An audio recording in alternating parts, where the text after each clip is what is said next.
Hello. So in this video, we're going to talk about the two-part graphic novel series Folktales of the Cryptids by Joseph Oliveira. Oliveira is the author. There's a lot of other people who worked on this. Artist Dominique Racho, colorist Vukasin Ivkovic, and then there's a bunch of other people, cover artist, coverist, etc., a bunch of different people contributed, but Oliveira is the primary author of these. Now, Folktales of the Cryptids is an interesting little collection. Between the two volumes, it's a set of 8 short horror stories, usually about 6 to 8 pages or so.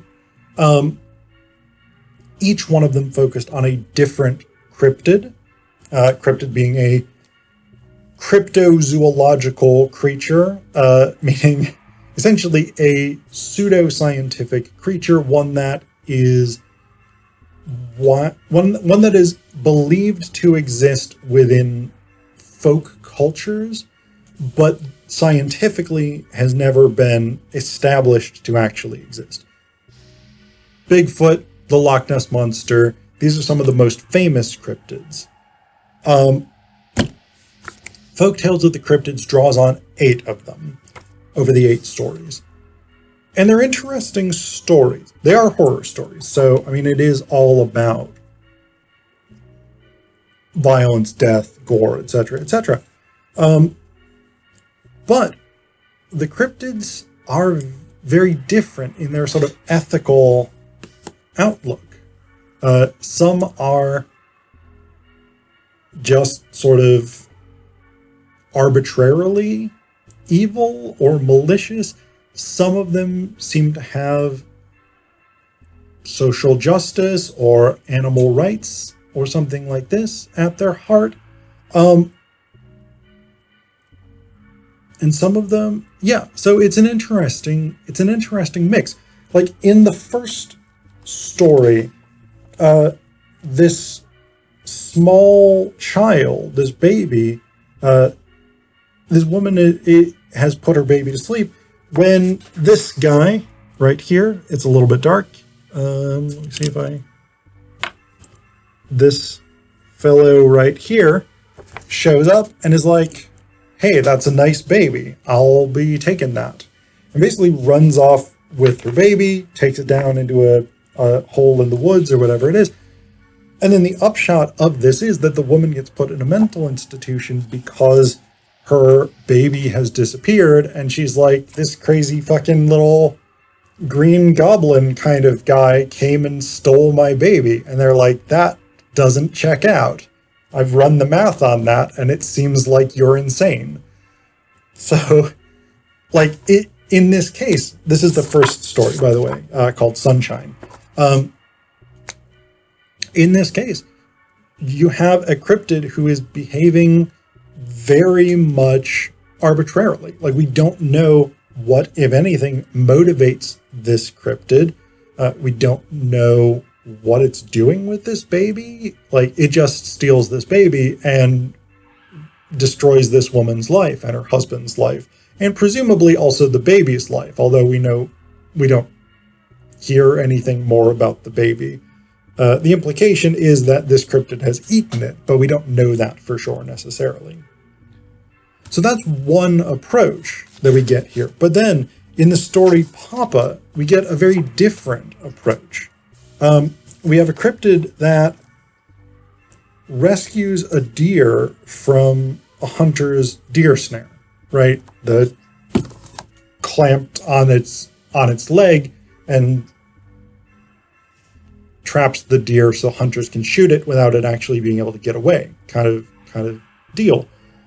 This cryptid comes out of the woods, frees the deer, bandages its leg, lets it go off, and then the deer gets shot. The deer gets shot by hunters, at which point this cryptid turns his attention to the hunters, rips the father's head off, and then the implication at the end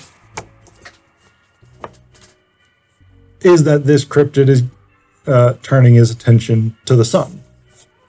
So we have these two very different approaches. In Sunshine, we've got the cryptid that is just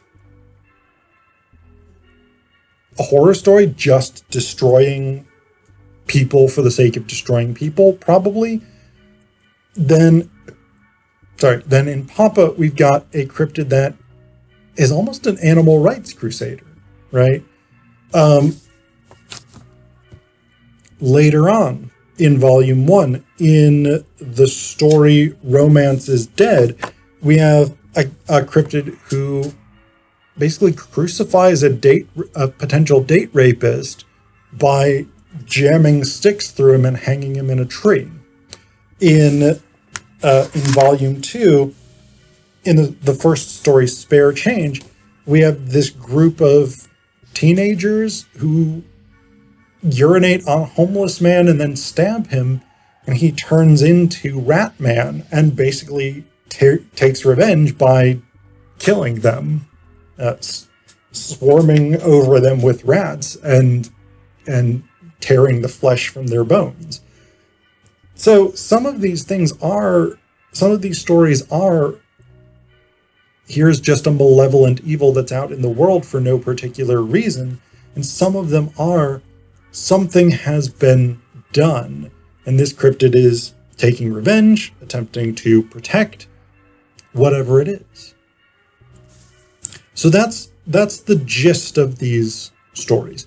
Now, one of the things that's really interesting about the stories is that for the individual stories themselves, we don't know what the names of these cryptids are. So like the first story here is titled Sunshine.